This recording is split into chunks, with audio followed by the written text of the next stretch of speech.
Hey guys, what's up? Happy New Year's Eve to a lot of you out there. Um, I am using, if you want to look, oh, there it is. I am using that mic right now. So, if my voice sounds clearer or distant, I do apologize for that, but that's the mic I'm using right now. So, um, but yeah, Happy New Year's Eve, everybody. Hope you're having a good one and getting ready to spend time with family and friends.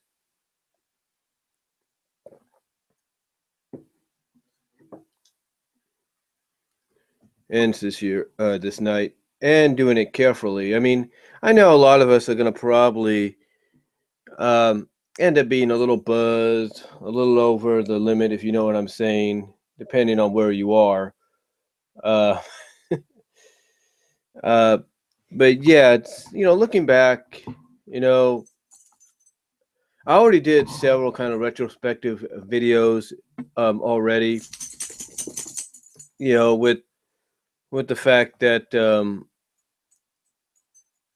with the fact that I look I look back at, well, starting tomorrow is going to be the countdown. It's going to be a while. It's going to be like the 1st to March 1st is 60, to April 1st is 90, to May 1st is like 120, then to June 1st is like 150, so it's going to be about 100.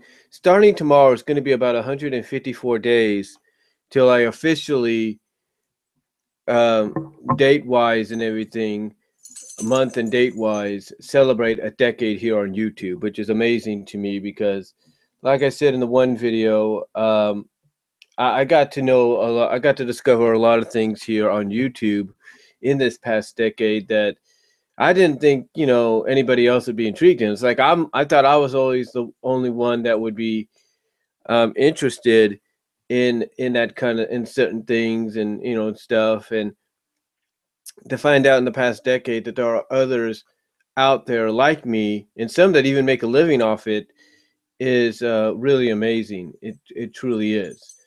Um, I also did a not a top, well, kind of a top five, but not really a top five. But it's like the five My Little Pony newsworthy and standout moments video.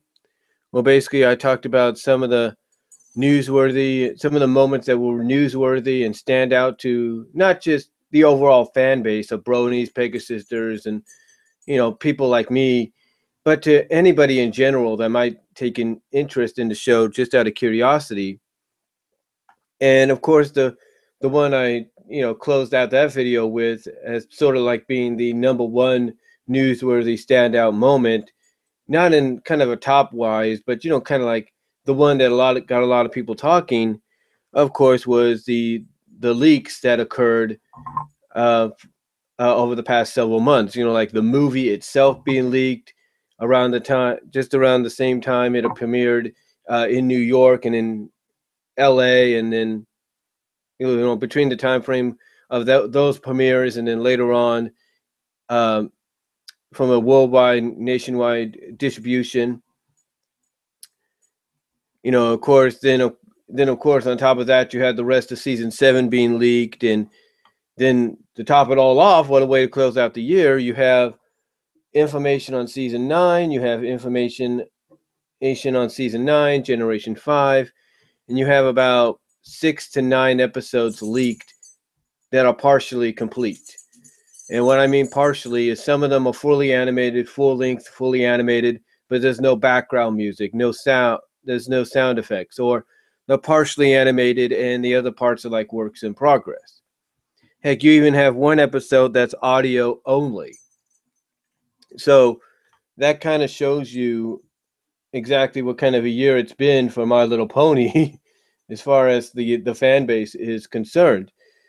Uh, but besides My Little Pony, yeah, it played a big part in my life this year, and a lot of people's lives, because this was the year. If you look back on it, this was the year that a lot of movies came out that we were looking forward to, and now that they've come and gone, it's like, wow, what next? It's like, where do we go from here? I mean, you had Guardians, I think, what was it? You had Guardians of the Galaxy Volume 2, you had Spider-Man Homecoming, you had Thor Ragnarok on the Marvel MCU side of things.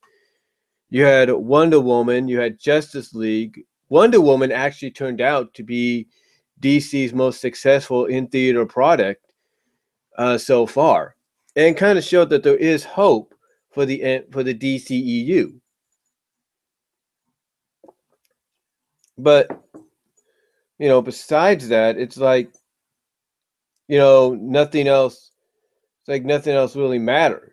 It's like Justice League was like a fart in church according to some people.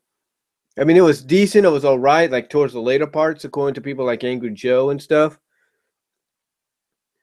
But it's like when you got to basically Justice League, I believe this year it was like a hybrid. It's like it showed the worst and potentially the best of what the DCEU could be like. But now, the DCEU is kind of up in the air. It's like, do they continue it? Do they reboot it? What do they do? No one really knows. But this year was also very newsworthy for a lot of other stuff as well. Probably one of the biggest, I think, out of the whole, is, the whole situation this year is net neutrality. Net neutrality came up, and it's like, wow, what's going on here kind of deal. It's like it's like, I'll be honest, when I heard about net neutrality this year, I mean, I had heard about it before, but when I heard about it this year and what was going on, I was like, okay, this doesn't sound right, but I'm not in a panic mode. But it was understandable and justifiably understandable why people were in a panic mode.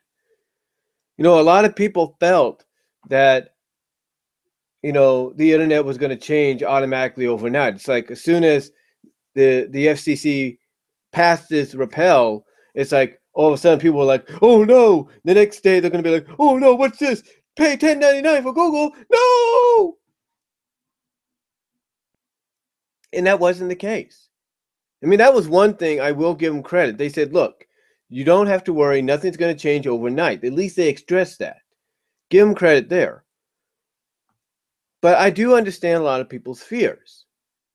But what some people have to understand, and not just me, but a lot of people throughout this past few months, the past few weeks, I should say, have said this best.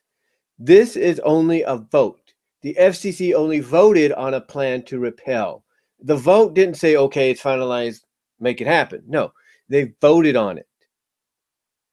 And with the fact that you have two Democratic representatives that were against it, two female ladies that spoke with their hearts, and explained why this was a bad idea.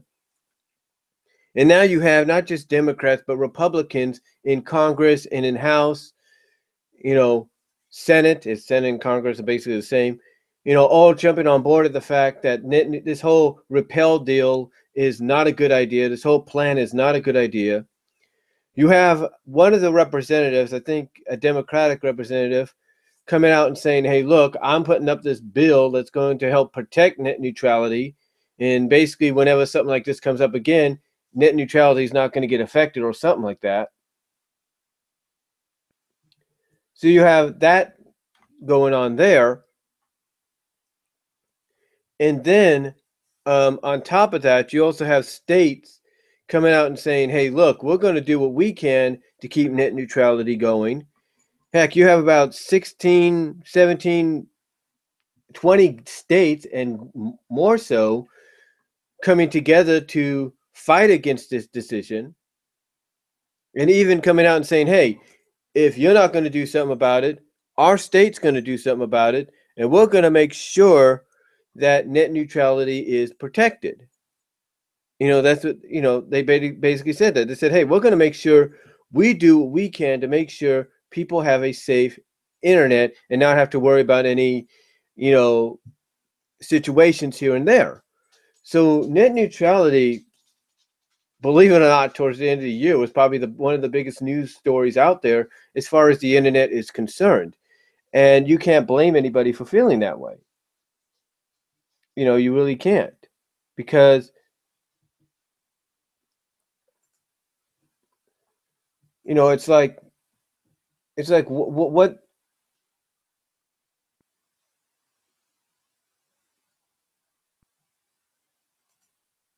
it's like you know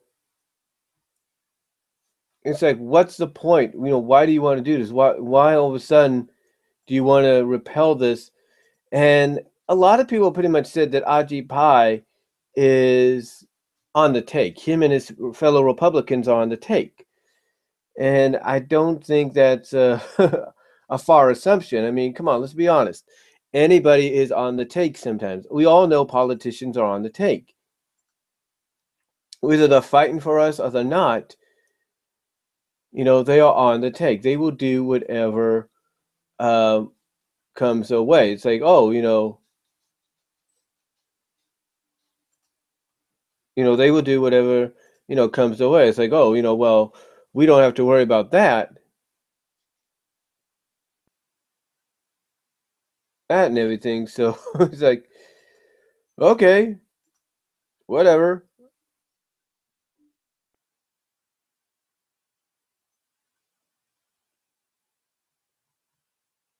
It's like, okay, whatever.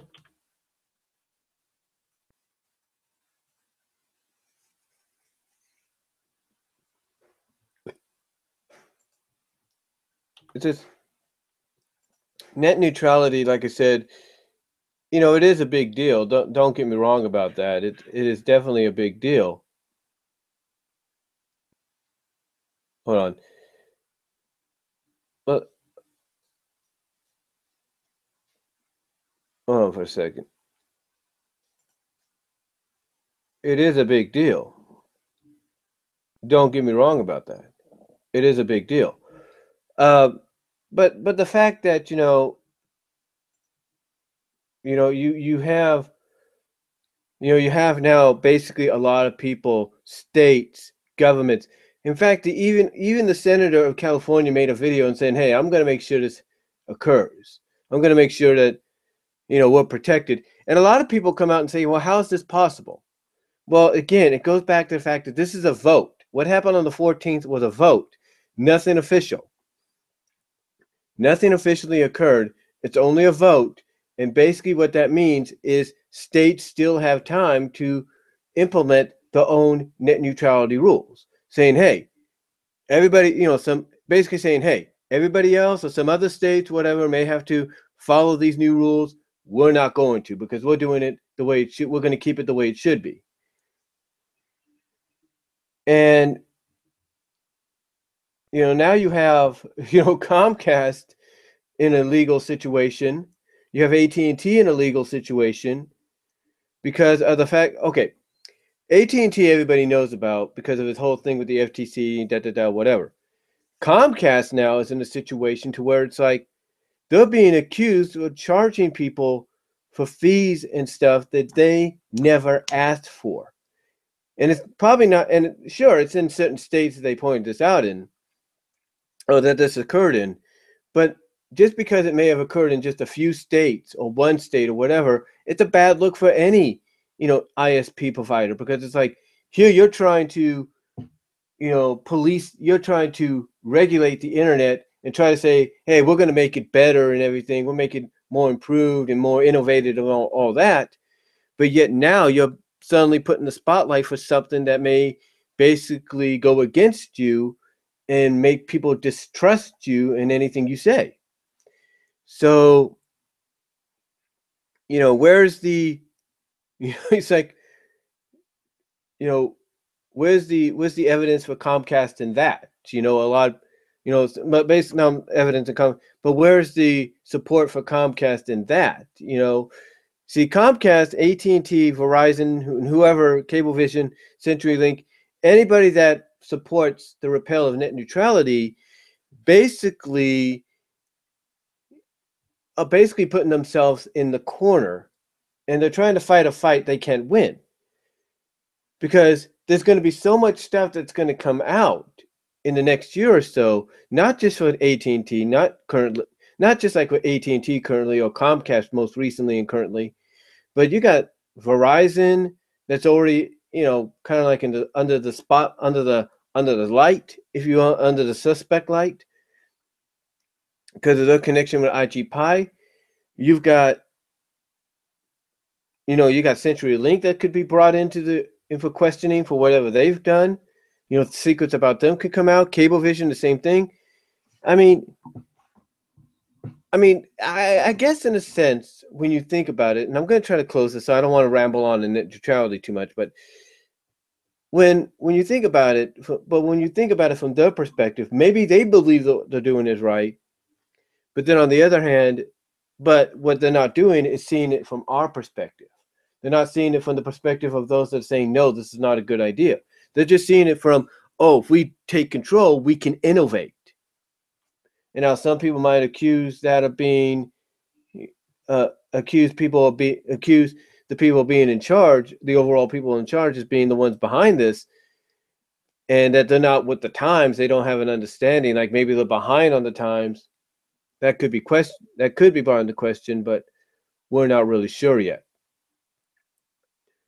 But yeah, net neutrality at the end of the year was probably one of the bigger news items out there.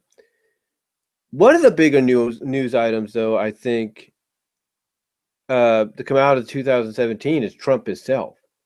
Is Trump himself, because Trump, whether you like the guy or you don't, it's probably becoming just his first year, because according to some of the news sites, his approval rating is low for the end of the year. He's got a very low approval rating. And you already had people in this past year, his first inaugural year. Hold on for a second.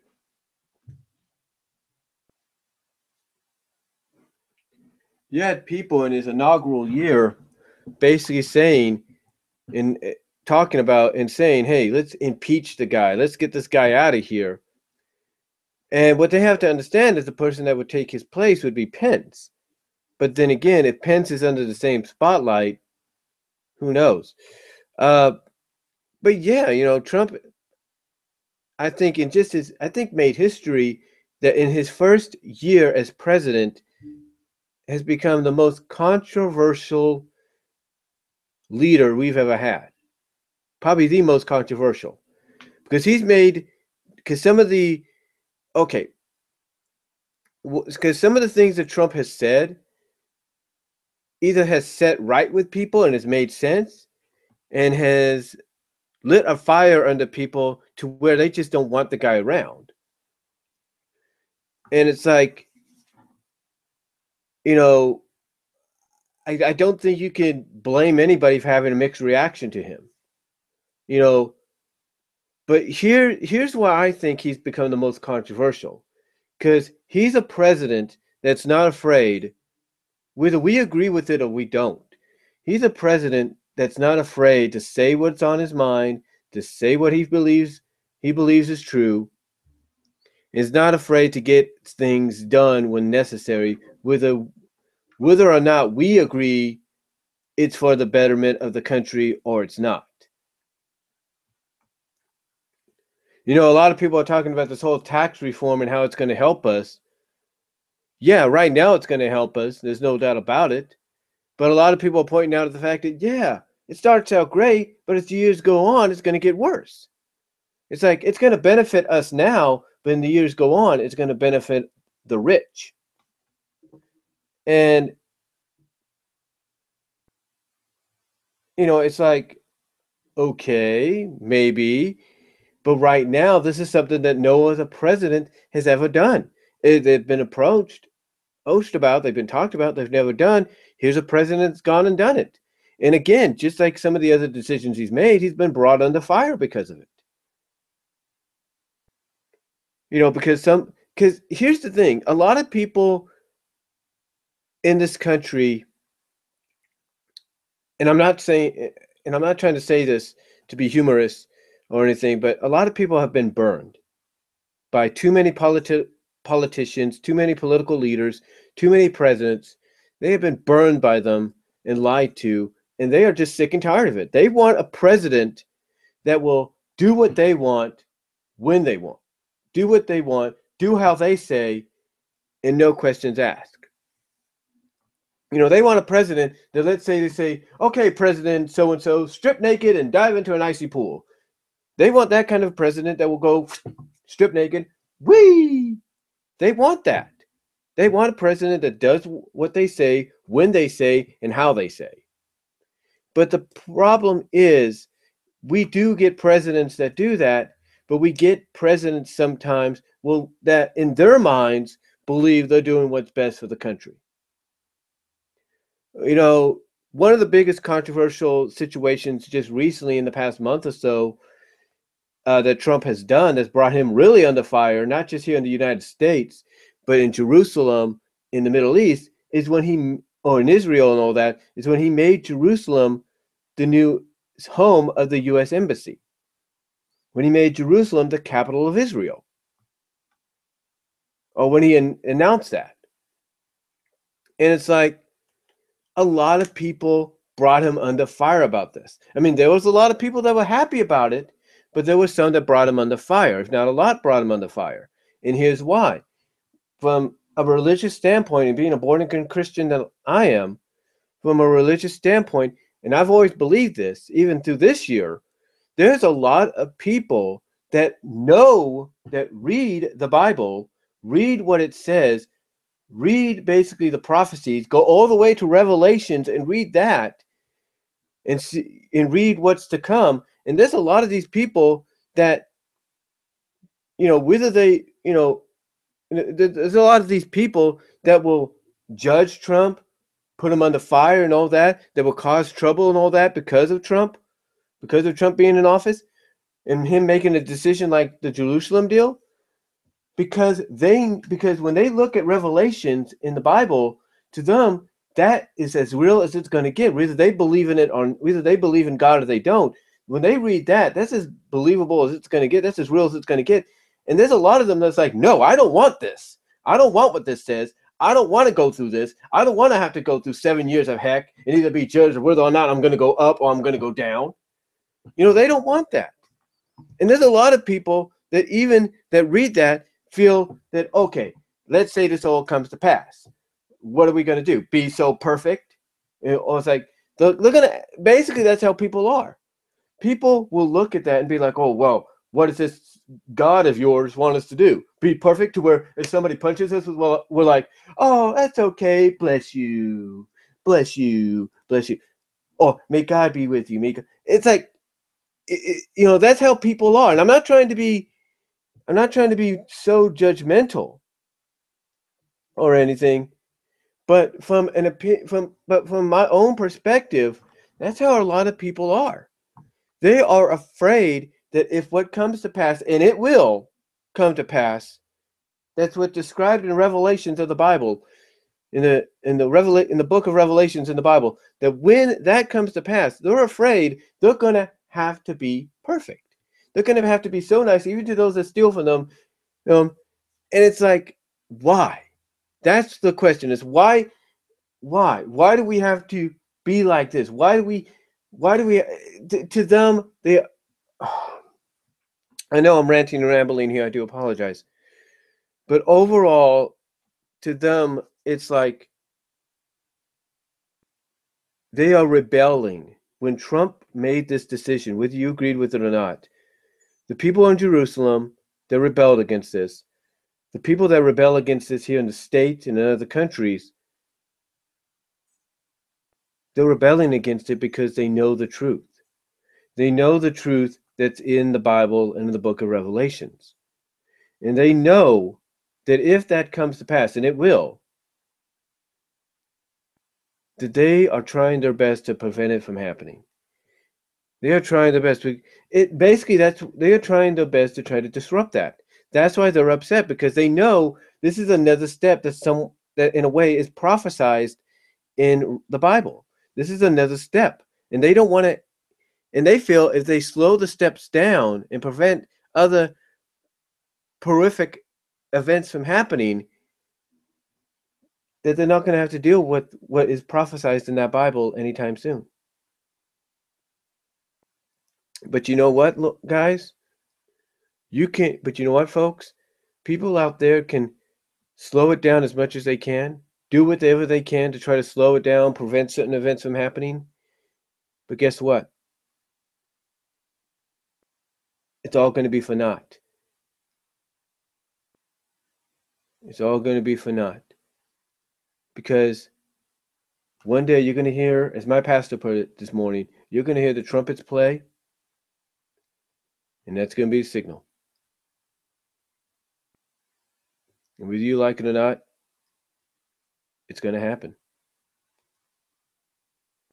You know, if Adam and Eve didn't mess up at the beginning of the world, we wouldn't have to go through this. But that's the whole situation. If Adam and Eve didn't mess up, we wouldn't have to be going through this, but we are. And there's a reason. And that's why, again, getting back to what I'm saying, when it comes to Trump making this decision, this is why a lot of people are upset. And basically why I think some people have done what they've done over the past years from a terrorism situation.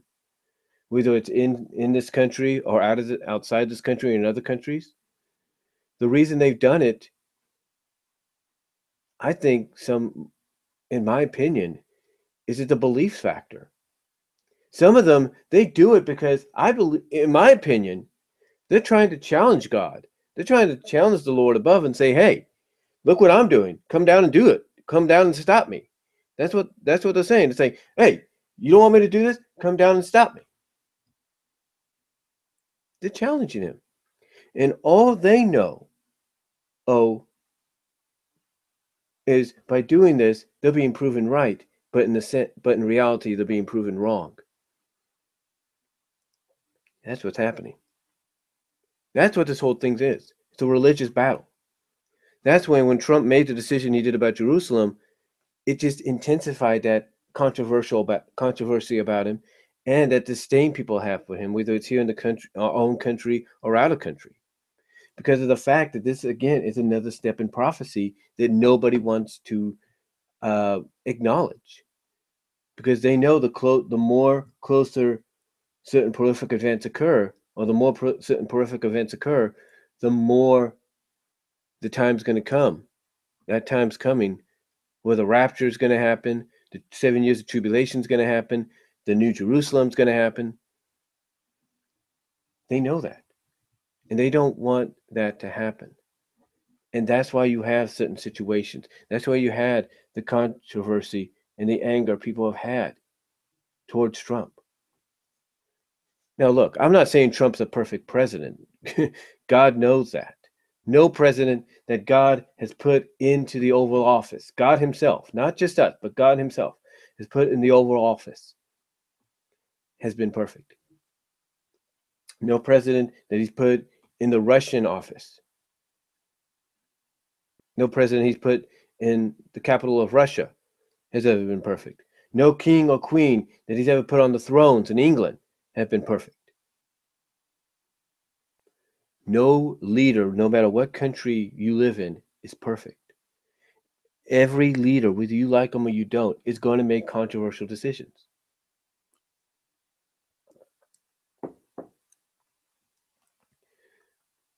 And you may or may not agree with them. And this year definitely is probably the most controversial year any president has had in their inaugural year. But I think it's mainly because people do not like to hear what comes out of Trump's mouth, because he is a president, whether you like it or not, you have to admit, will tell it like it is. He will tell it like it is. You know, do we agree with some of the things he says? Oh, heck no. Heck no, we don't. You know, there are some things I don't agree with that he says. There are some things there's some things that he says I don't agree with. There are some things that he says that my mom doesn't agree with.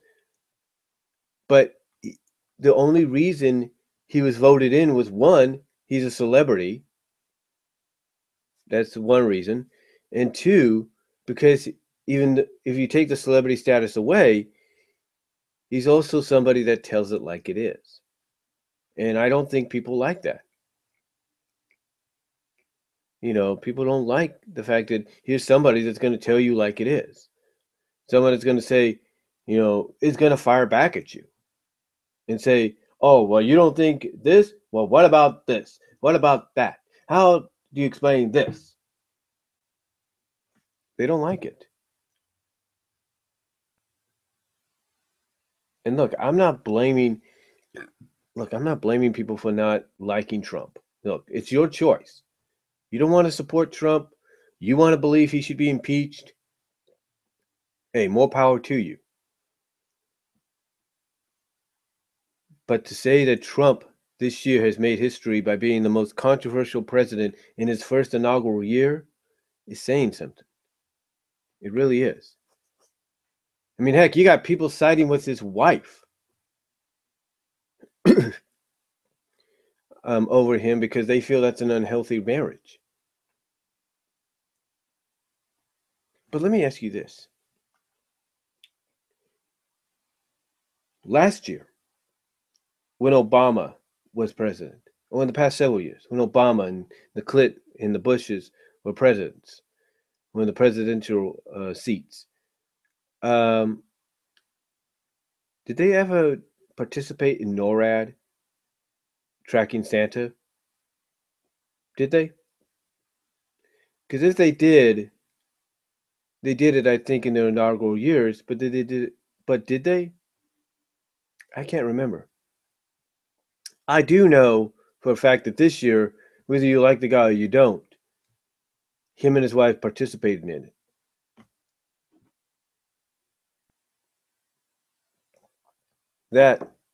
That we can say is a fact. But I'm not gonna sit here and say Trump is perfect. He's not. Like I said, he's not. Nobody, no leader, no country's leaders are. But I'm gonna say that whether you agreed with his decisions or you didn't, he is gonna make history by being the most controversial president we've ever had in his inaugural year. And let's be honest, I think some of this hatred still stems from the fact that Hillary didn't get elected. And I think that still stings with a lot of people. It really stings because to them, Hillary would have been historic. But now with all the allegations about what's gone on with her, that's come out recently, I think a lot of people, honestly, in my opinion, I think a lot of people are reevaluating their decisions to back her up. I really do. So all I could say for President Trump is I hope 2018 proves to be a better year, because this could be the year where they decide maybe it's time to get him out and they impeach him. We'll have to wait and see. But Trump wasn't the only thing that really made the news this past year. Oh my gosh.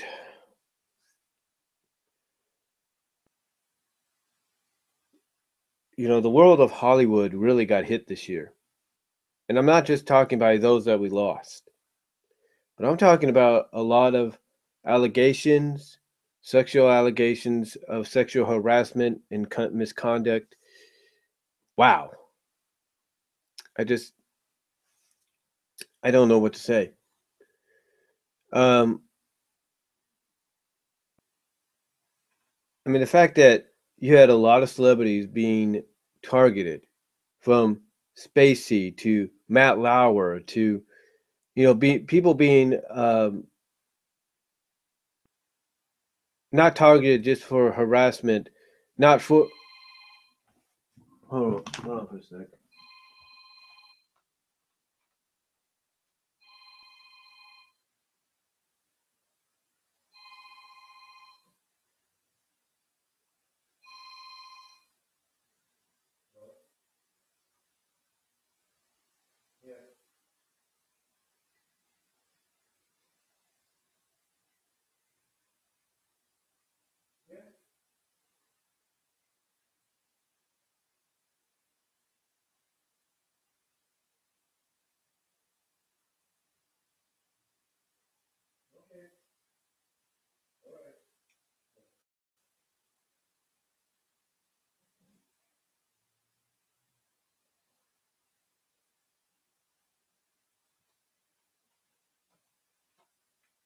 Sorry about that. That was my nephew calling up, asking me to bring my Wii U Pro controller because we're going to be celebrating New Year's over at my sister's. But anyway, what was I? Oh yeah, from the people that been accused of sexual harassment, to people that have not been accused but been targeted because they may have said certain things that maybe show they support it. It's not been a good year for celebrities and celebrity news anchors and stuff like that. It's like, what is going on? And I can understand that there, and I can here's the thing. I applaud the women that came out and finally said what was going on. I applaud them. You guys have a lot more courage than even I think myself or anybody else would. So I applaud you for that. But even though people like me are proud that women are coming out and saying these things and finally saying, "Hey, look, enough's enough," there are going to be those that don't believe it. There are going to be those that are like, "Really? So this guy did this, but yet where's your evidence?" And and I don't understand why people would do that. I mean, this is a serious situation when you think about it. I mean, for years, if not decades, these women have had to deal with these kind of situations, these kind of environments. And now all of a sudden, it's like, and now all of a sudden, in the eyes of the people that don't believe them, they decide to come out and make these allegations.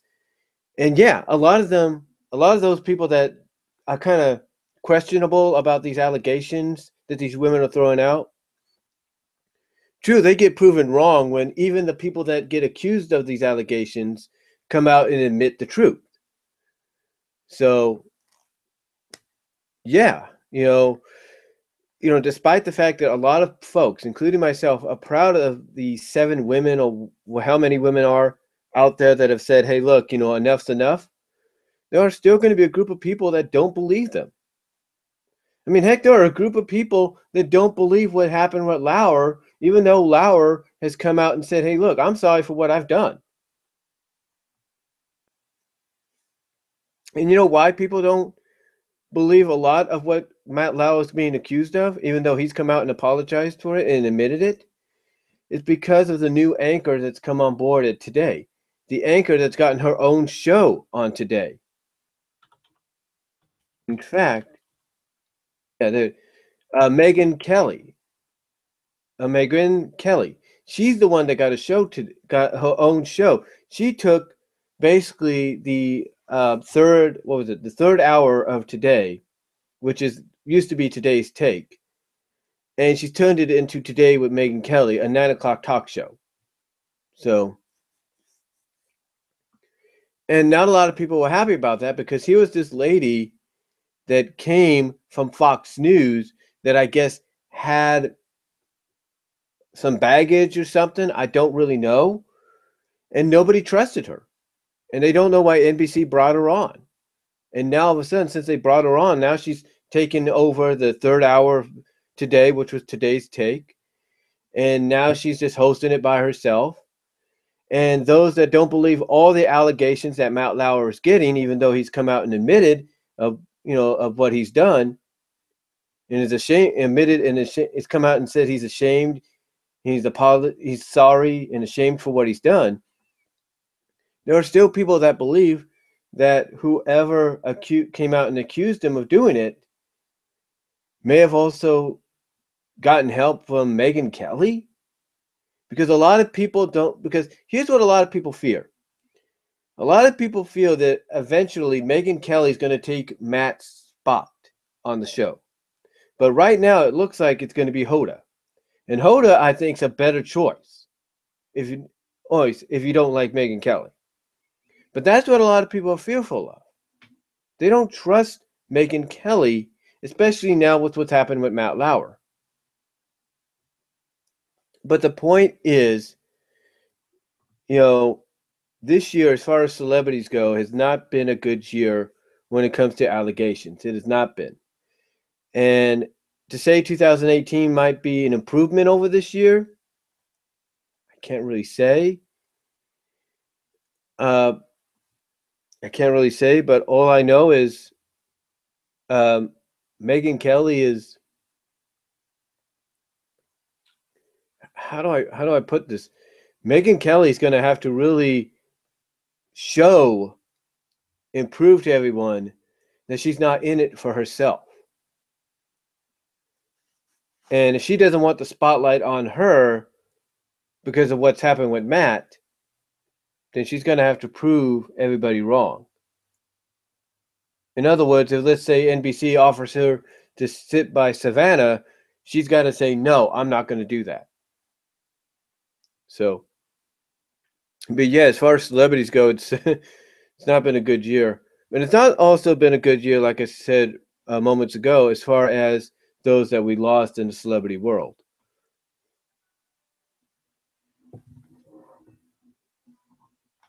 Well,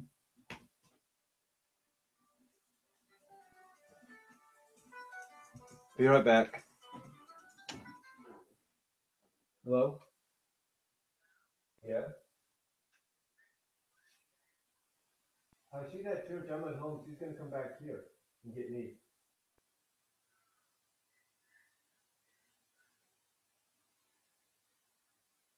Her cell phone, or she left it here? Well,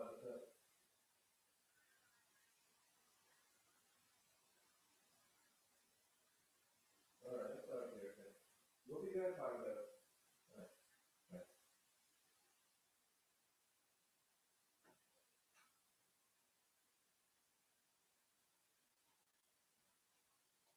Sorry about that. That was my niece. Yeah, apparently my mom left her phone here by accident. So, anyway, like I was saying, as far as celebrities go, it's not been a good year for those that we've lost. You know, some of them were surprises. Um,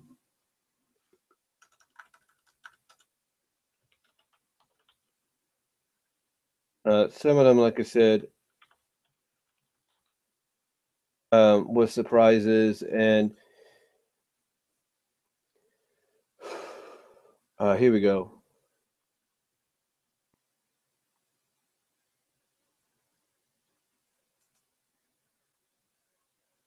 Some of them were surprises, some were not. Um, for example, let's see.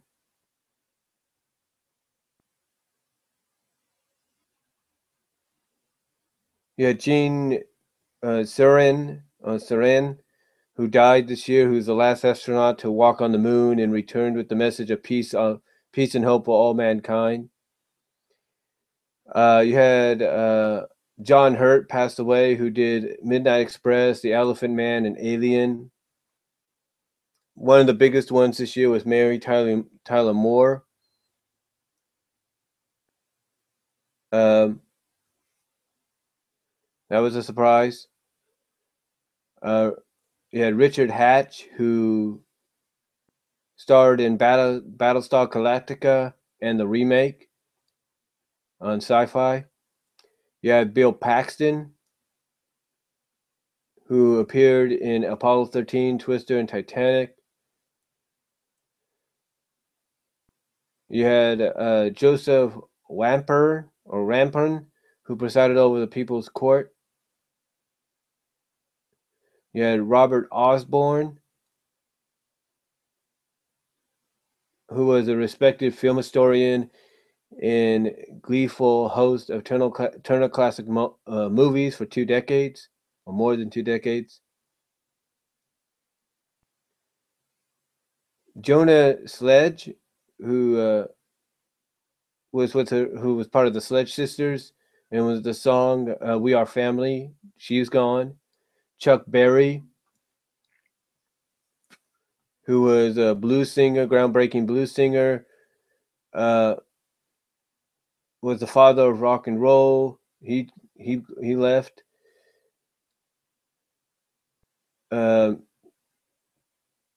See who we had. Jimmy Brelsden, who is a Pulitzer Prize-winning tabloid newsman. You had Chuck Berry's King of Game Show empire that included The Dating Game, Newlywed Game, and Gong Show.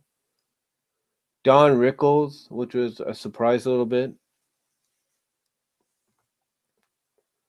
John Warren Gills, the founder of the J. Gills Band, known for hits in the early 90s.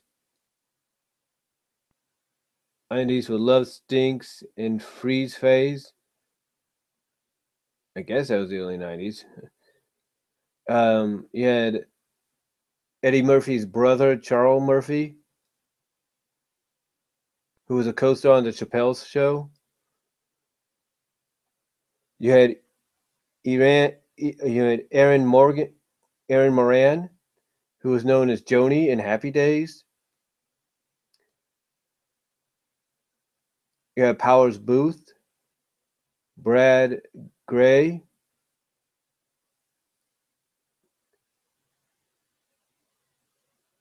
You had Chris Conlon, Chris Cornell. You had Roger Moore. You had Jim Burning.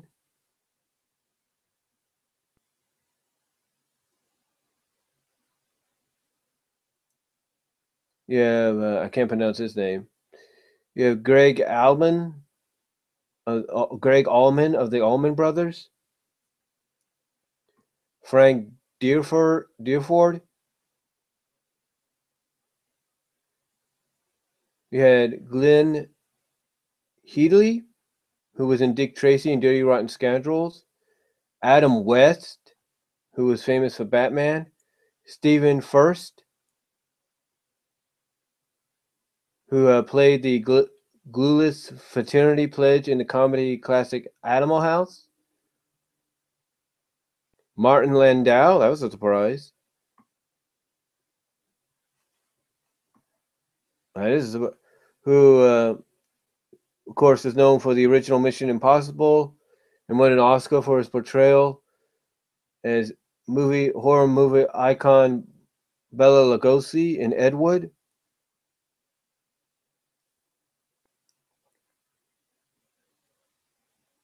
You have Chester Bennington of Linkin Park. John Hurd, best known for playing the dad in Home Alone. Barbara Sinatra, who is the fourth wife of Frank Sinatra. June Foray, very well known voice actress. Sam Shepard. Robert Hardy. Glenn Campbell, which some people pretty much felt was coming. Dick Gregory. Jerry Lewis. Jay Thompson. Walter Becker. Don Williams. Troy Gentry.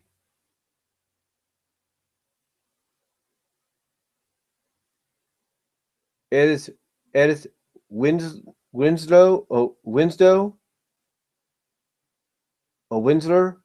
Edith Winsler. Frank Vincent, who played in The Sopranos and Goodfellas. Harry Dean Stanton. Chuck Lowe. Jake Lamont.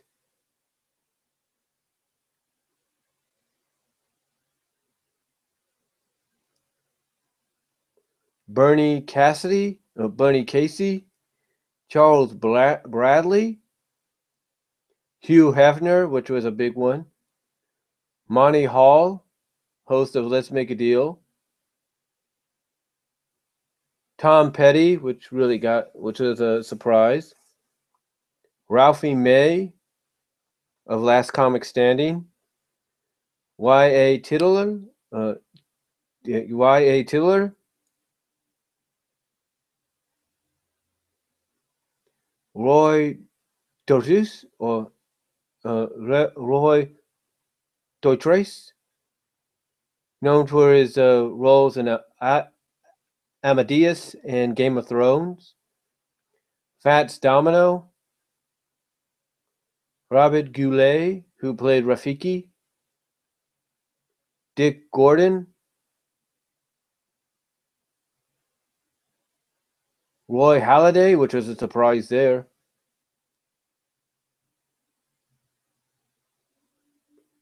John Hillman, Liz Smith, Malcolm Young, Della Reese, Errol Heyman, basically the grandfather Russell Huxtable in The Cosby Show. David Cassidy, which recently happened, which is a big one. Dick Enberg of NBC. Heather Mintz-Urick, basically known for portraying Louise Von Trapp in the 1965 film The Sound of Music. Rose Marie, which was recent, of the Dick Van Dyke Show, playing Sally Rogers. Yeah, I know. I read off the NBCnews.com article. But yeah, those were the celebrities we lost this year. So yeah, Hollywood has had a very rough year in 2017. Hopefully it gets better in 2018. But yeah, it's been a rough year from the, like I said, the allocations to those that we lost. And, as far as wrestling goes, we lost two iconic ones in Superfly and Bobby Heenan. It's like, Superfly, you really didn't think was going to be that soon, but it was. And then Bobby Heenan, you knew the time was coming, but the way he fought was like Bobby the Brain just did not want to go. But, it did happen finally. Overall, Hollywood, like I said, has not had a good year as far as 2017 goes. Not a good year. But hopefully, God willing, it gets better in 2018. It really does.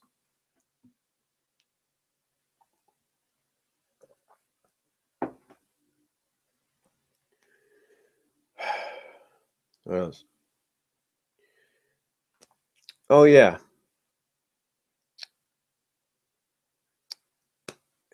Comic-wise.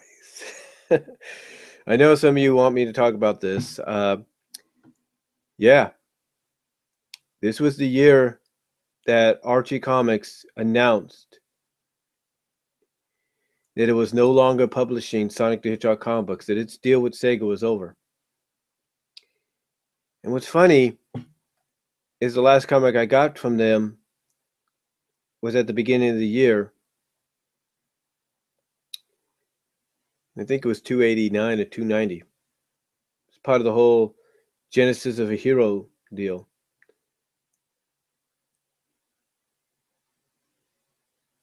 Yeah. It's over. But yeah, it was over. And we didn't know the outcome. We didn't know the future was certain or what kind of future we were going to get. And then ironically, almost a few days after, we get the announcement IDW has acquired the license. But now it's up in the air of exactly what we're going to get.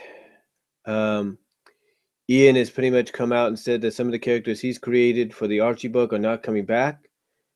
So that does put in doubt whether or not we're going to, or put into question whether or not we're going to get the Archie characters. But here's the thing.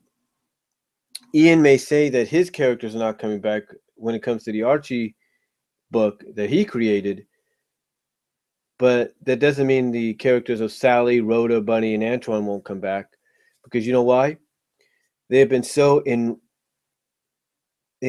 etched in stone as far as the franchise is concerned, especially from a comic perspective, that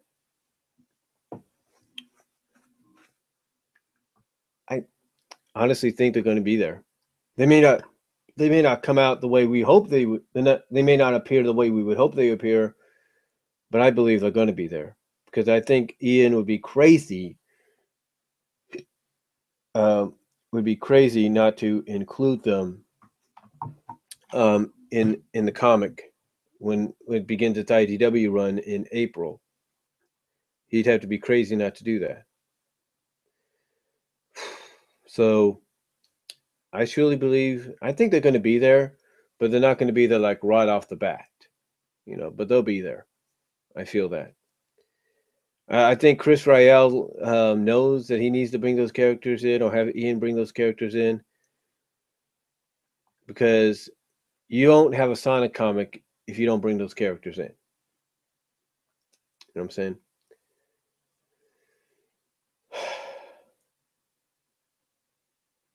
Now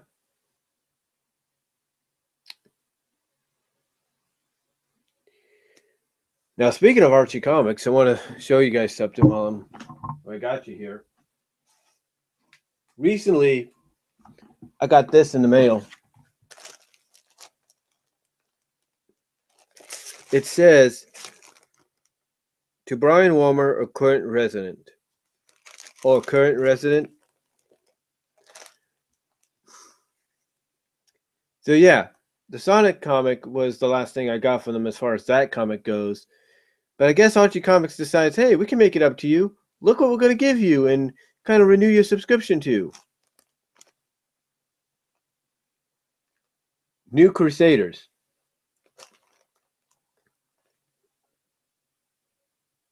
I guess it's their way of saying, hey, we screwed up, but here, have this on us.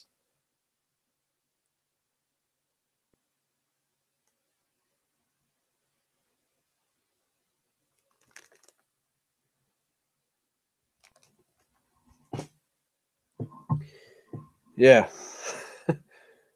They decided to send me that in return. But yeah. What a year, huh? 2017, now from a personal standpoint, I will say this. It's been a very trying year for me and my family. This past October, me and my mom celebrated 1 year in this house. 1 year. And still, it's like I told a friend who ironically was my Lyft driver a couple days ago. I said, we're kind of still adjusting. I said, we're adjusted a bit, but not there yet. Because to us, it feels kind of weird. It's like, our friend basically told me that it's going to feel weird because, you've been at your other house for so long. And it's true.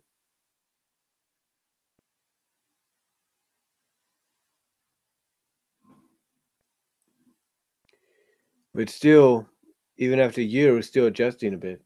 I mean, it's like we're established in a sense now, but we're still adjusting. We're still adjusting to the fact that now I have to take a bus to work, which I don't have a problem doing. We're still adjusting to the fact that she has to drive an additional 50, she has to leave earlier than usual for work. It's just a huge adjustment. It's been through a lot of trials and errors. Too, it's like we've had some neighbors decide to push the leaves over on our side of the lawn, on side of the street, or on our side. Like our neighbors could live over here, and we live here, and it's like our neighbors live here, and you kind of get the idea there. It's like we live here, our neighbors are here, and they push the leaves a little bit to our side, or they could be across from us and they push the leaves to our side. It's been one of those years. Like I said, it's been a year of adjusting, and we're still adjusting. We haven't even taken a lot of stuff out of the boxes yet. I mean, you could look at my room and say, well, it looks like you've done that. yes, it does, but it's not totally complete. Not everything's out.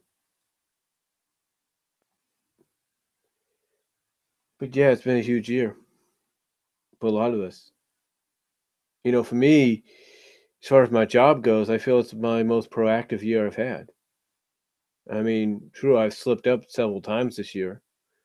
There are times that, I may not get much sleep, but I'll still go to work and I'll have to take an hour or so nap just to re-energize myself. But still, I'm there. And it's been a very proactive year because now I'm doing more than just cashiering. I'm doing customer service.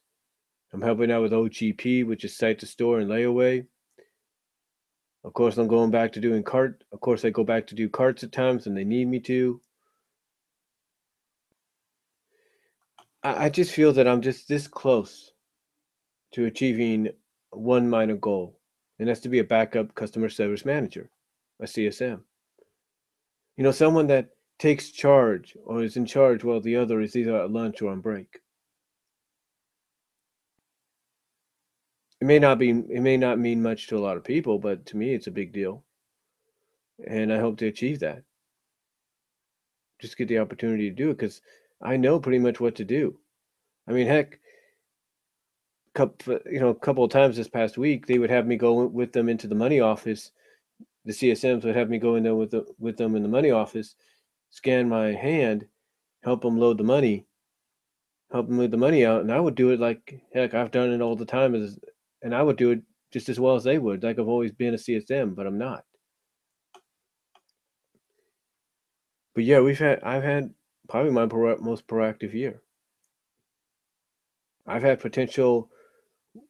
I'm not going to say any names, but I've had some potential female. I've had some potential uh,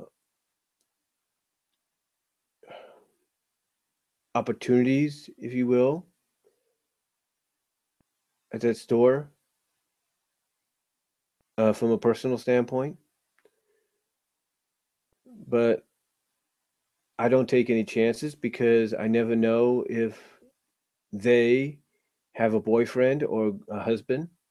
So I don't, you know, take much of a chance because if God's gonna lead me towards someone at that store, then then I'm leaving it to him. And I'm not saying that there hasn't been any, you know, hints or clues thrown my way, but I'm just gonna leave it to him and see what he does. My mom, I'm not gonna say much, but she's really had a very unusual year at her job. And I can't say any more than that.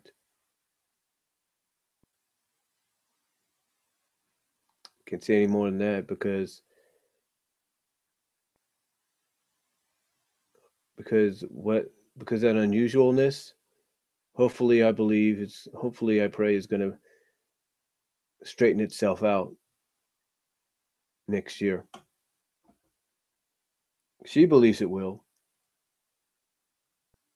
She believes it will because she feels that what happened is going to resolve itself and that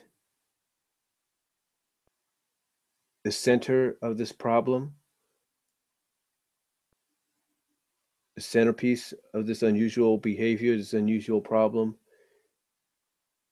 is going to come to the forefront, and the truth is going to be set free. That's all I'm going to say. For me, in general, 2017 it's been a decent year. I mean, I came out on Facebook and even here on YouTube and admitted that I'm a fan of My Little Pony Friendship is Magic. I admitted that I was a brony, which is ironic seeing as though 5 years ago I did a video saying I'm not a brony, but yet now I am. And it kind of shows that whether you admit it or you don't, whether you admit you're a fan at first, sooner or later, if you give something a chance, you become a fan.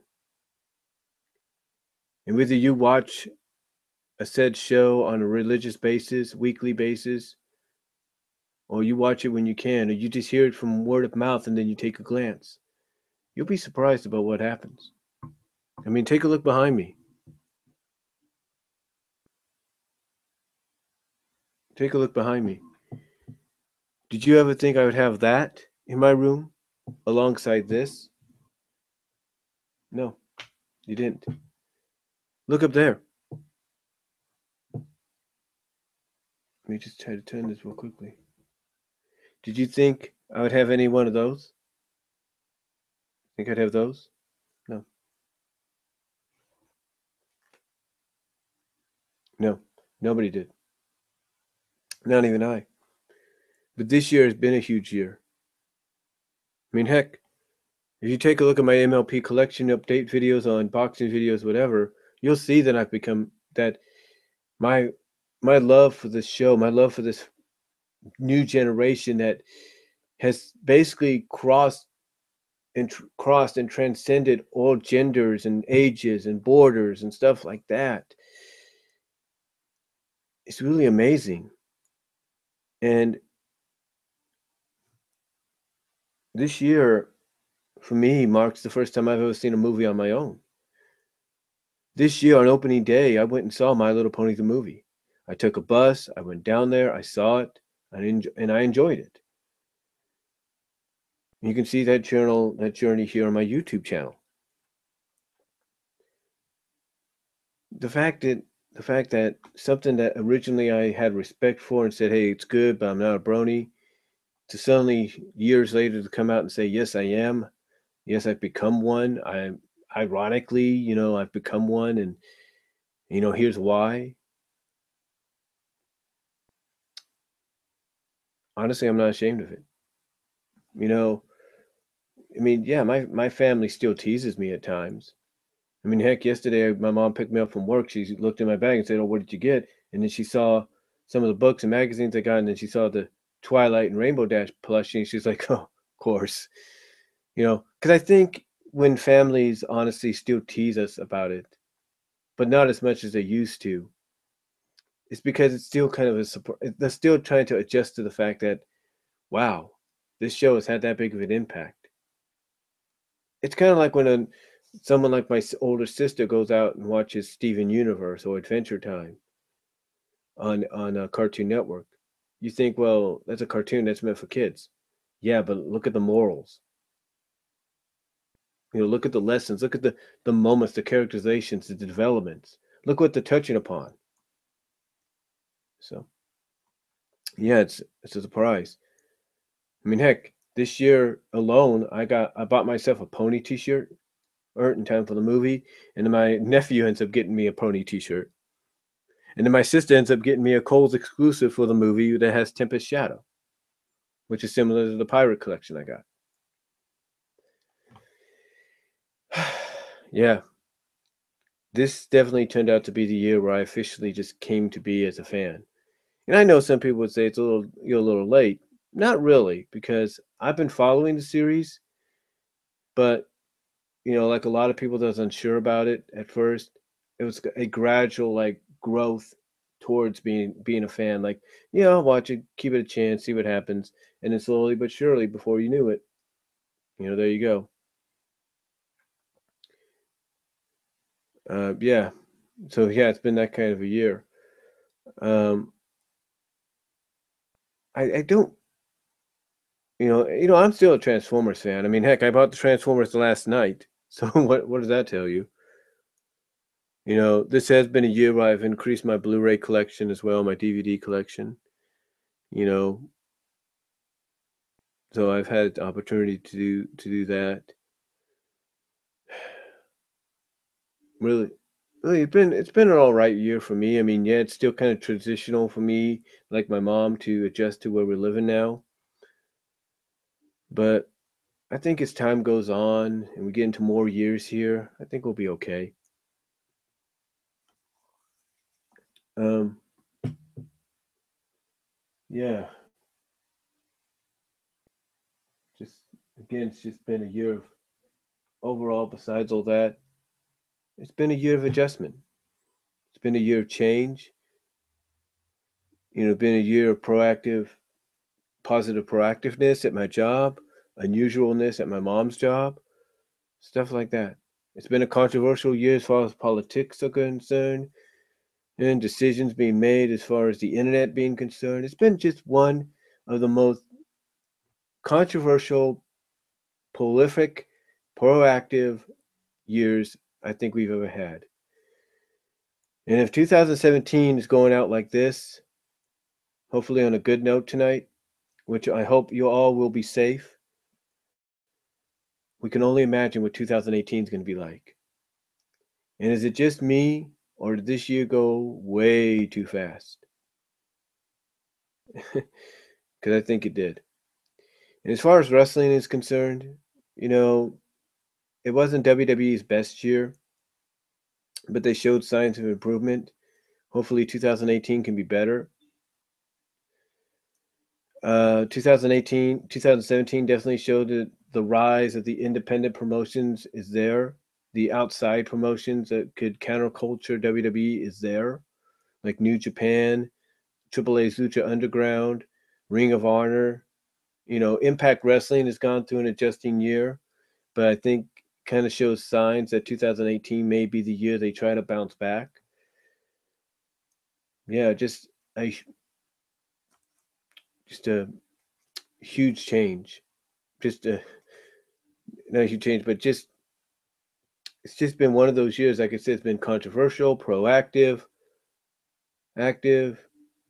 It's been a progressive, controversial, proactive year, and let's see what 2018 has to offer. So that's all I'm going to say, folks. Thank you all for tuning in live. I really appreciate it. Thank you all for watching live and everything. I appreciate it. I appreciate the support over the past year. I look forward to celebrating a decade starting tomorrow with the countdown going to June 4th. And, I think one of the biggest, things that's going to happen next year as far as celebrating a decade here is I'm probably going to hit the 10,000 mark, which is basically 1 million vids. So uploaded. So that's something to look forward to as well. But yeah, I really want to thank you guys all for watching live. Thank you all for watching post live after it's been uploaded. Let me know what you guys think down below. Comment if you like. And I will talk to you all later. God bless. Take care. Have a safe and happy new year. And I am out.